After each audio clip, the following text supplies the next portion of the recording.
Hello people, అమెజాన్లో మా daddy అయితే చిన్నోడికి సైకిల్ ఆర్డర్ చేశారు. సో బాక్స్ అయితే వచ్చింది. మా జాయ్ పక్కనే పడుకుండిపోయాడు. మేమైతే ఆ బాక్స్ ఓపెన్ చేస్తున్నాం. మా చిన్నోడికి అర్థమైపోయింది అది వాడిదే అని.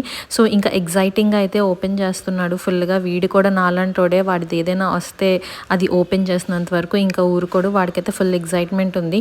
ఇంకా మొత్తం అన్నీ తీసాకైతే పాపం మా చిన్నోడు మా జాయ్ని అయితే అందులో వేసి ఆ క్యాప్ అయితే పెట్టేస్తున్నాడండి. పాపం చూడండి మా జాయ్ ఎలా చూస్తున్నాడు ఏమవుతుందా అని. ఇంకొక పక్క నుంచి అయితే మా హస్బెండ్ అయితే ఈ సైకిల్ అయితే ఫిక్స్ చేసేస్తున్నారు. ఇది ఫిక్స్ చేస్తున్నప్పుడే మా చిన్నోడు ఇంకా సీట్ అది పెట్టకుండా ఆ యానిమల్స్ అది అయితే అక్కడ కూర్చోబెట్టేస్తున్నారు. కింద వీల్స్ తిప్పేస్తున్నాడు. ఇంకా ఆ హ్యాండిల్ కూడా ఫుల్ తిప్పేస్తున్నాడు. మా హస్బెండ్ అయితే సరిగ్గా ఫిక్స్ చేయించలేదు. ఇంకా అలా ఏదో ఒకలాగైతే ఫిక్స్ చేసి మా జాయ్ అయితే ఫస్ట్ అలా రైట్ తీసుకున్నాడు. అండ్ మా చిన్నోడు కూడా సైకిల్ కూర్చున్న వెంటనే బాయ్ అయితే చెప్పేస్తున్నాడు. ఇలా మా చిన్నోడు అయితే సైకిల్ ఫుల్ ఎంజాయ్ చేస్తున్నాడండి. Thank you for watching this video. Subscribe please.